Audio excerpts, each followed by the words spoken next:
Ok, là on est bien. Ton boulot consiste beaucoup à parler tout seul. Ouais. Est-ce que tu crois que ça a un impact sur ton caractère à toi ou pas? Oh, c'est plutôt les autres qui vont penser que je suis schizophrène. Ah ouais. Salut à tous, moi c'est Paul et bienvenue. Ah, t'es en train de faire la prise là en fait. Ouais. Ah, pardon. Alors, parfait. Salut à tous, moi c'est Paul et bienvenue dans le Bravo HQ. Ouais, je sais, je vous ai manqué. Ouais, ça doit être ça. Ouais. Bon, trêve de bavardage. Est-ce que vous avez déjà vu le film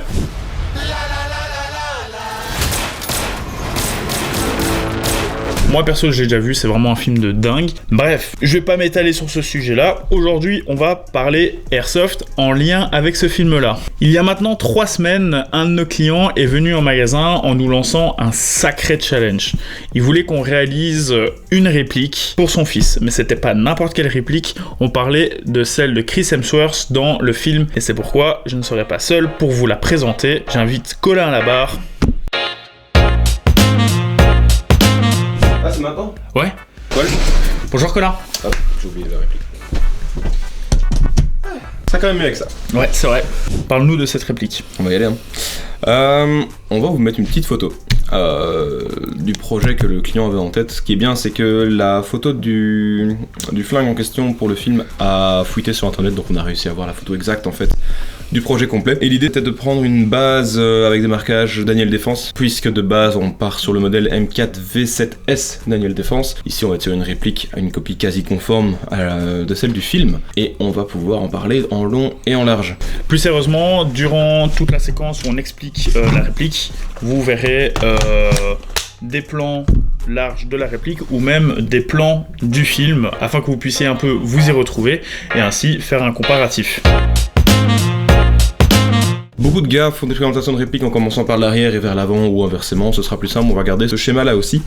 Alors il fallait évidemment parler de beaucoup d'accessoires Magpul et beaucoup de pièces Daniel Défense, donc on va retrouver une crosse type Magpul arrière ainsi que la poignée. Poignée, on est parti sur du PTS quand même, pour être sûr et certain que l'alignement moteur soit bon, parce que malgré que ce soit une réplique du film, il fallait que ce soit aussi jouable, et quoi de mieux que PTS pour des bons axes moteurs. On va pas parler technique ici, puisque l'essentiel du custom c'était sur l'externe de la réplique. En termes d'accessoires, c'est assez simple, on va retrouver une lampe, un PEC, un XPS, un G33. Alors on est sur la configuration un peu plus classique, mais c'est ce qu'il y avait sur le flingue dans le film. On va retrouver aussi une poignée type BCM en M-Lock toujours, des couvre-rails, et alors on va retrouver un dual pressure pads qui va contrôler le faux boîtier laser et évidemment la lampe. En termes de suppresseur, on est sur un type Surfire. Alors, il est camouflé dans le film par un silencer cover de la marque Liberty Defense. Le problème avec les Liberty Defense, c'est que ça coûte dans les $400. Ça n'existe que en vrai, il n'y a pas de copie. Et pour en faire une copie conforme, ça va être compliqué. Donc on a un vrai qui va arriver pour faire la photo finale en fait du projet pour les quelques puristes. L'avantage c'est qu'on est sur un corps, donc Daniel Défense, je le disais, on vous fera des plans un peu plus proches, on va retrouver tout ce qui est marquage et autres, et on est sur un rail type MFR qui est en fait présent sur la M4 V7S. On va retrouver un pontet Magpul également pour changer du pontet tout droit qu'on a sur beaucoup de répliques d'Airsoft de base. Et alors pour ceux qui se posaient la question, c'est simplement une base de Specna Arms MK18 Edge. Donc tout ce qu'il y a de plus agréable comme type de réplique, c'est assez solide, c'est assez bien foutu, très peu de jeux dans le matériel et qui dure sur la longueur. Et alors pour le côté un petit peu plus accessoire, on va retrouver des MBUS Pro. Alors dans le film, ils prennent un MBUS Pro pour l'arrière, ils prennent un autre frontsight à l'avant plus classique. Ici pour le côté esthétique, on va rester quand même sur du MBUS dans les deux côtés. Des couvre-rails type aussi, je pense que c'est BCM qui fait ces types de couvre-rails là. Et pareil, il a fallu faire quelques arrêts sur image pendant le film pour trouver les bons cache-câbles.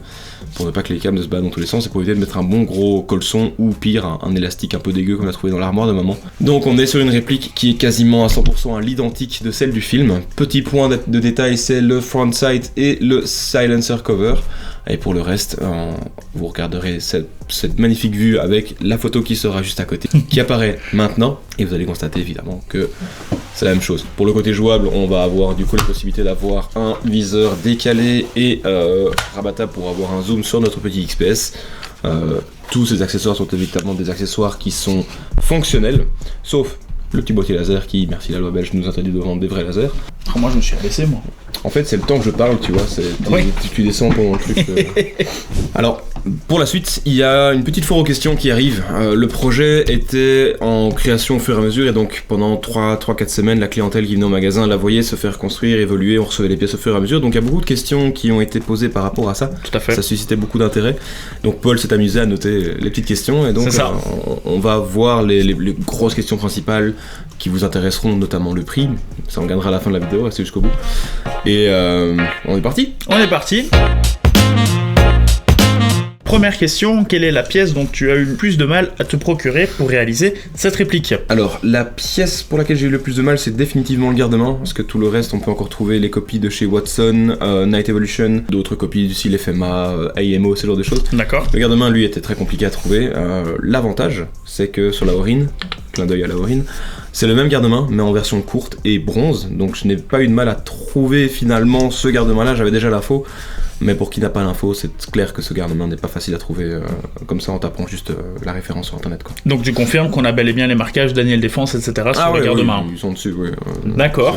Pourquoi avoir accepté ce challenge? C'est pas la première fois on nous pose des challenges comme ça. Beaucoup de joueurs nous contactent en disant ben voilà, j'ai vu ce flingue dans tel jeu vidéo, dans tel film, avec tel accessoire. La toute première épique dont je me souviens, c'était Lone Survivor. Le gars voulait faire une M4 de Lone Survivor et on lui a fait paint job compris. C'était pas compliqué, c'est du temps usé, donc c'était pas vraiment compliqué. On avait déjà eu des gars qui nous demandaient tiens, j'ai vu ça dans tel jeu vidéo, dans tel film, est-ce que c'est faisable en airsoft? Bah 99% oui. Maintenant on a pas mal d'usines et d'entreprises qui font des copies de tout et de rien. Donc c'était pas compliqué comme challenge à reprendre, même si ça a pris pas mal de temps, faire beaucoup d'arrêts sur image pendant la vidéo, pendant le film. Beaucoup de posts sur Reddit font des espèces de pâles copies qui ne sont pas vraiment fidèles. Ok, et avant-dernière question, qu'est-ce que tu as le plus aimé faire sur cette réplique? Déballer tous les colis qui arrivaient au fur et à mesure. Et pourquoi ça? C'est n'importe quel gars qui fait de l'airsoft est content de recevoir un colis et de l'ouvrir. Là, comme c'était beaucoup de choses spécifiques, voir le projet avancer et faire progresser la barre de progression, c'était chouette, quoi. Donc le mieux c'était de déballer tous les petits colis. Dernière question, je pense que c'est la question que tout le monde attend. Combien coûte cette réplique? Sachant qu'on est que sur du custom externe, il n'y a pas de pièces internes qui ont été améliorées, donc on part bien sur une réplique qui est d'origine. Tout compris, main d'œuvre, montage, recherche des pièces, douane, beaucoup de douane, parce qu'il y a beaucoup de choses qui viennent en dehors de l'Union Européenne, notamment des US pour le garde-main. On était sur un budget, je crois, de 1350 €. Je vais quand même vérifier l'info parce que si c'est moins 1400 €, vous êtes large pour tout ça, quoi. D'accord. Et est-ce qu'à l'avenir tu pourrais refaire ce genre de projet? Il y en aura d'autres qui arriveront, ouais. Ça va susciter déjà pas mal d'interactions, et j'ai notamment un autre truc sur le feu, mais même Paul ne sait pas, donc il verra en même temps. Non, mais à chaque truc j'apprends des nouvelles choses, moi c'est un truc de malade. Voilà, on arrive à la fin de cette petite vidéo, j'espère qu'elle vous aura plu. Dites-nous en commentaire si vous voulez plus de vidéos de ce format-là, où on présente des répliques custom. Sur ce, on vous dit à la prochaine pour une nouvelle vidéo, et on vous fait des bisous. Salut!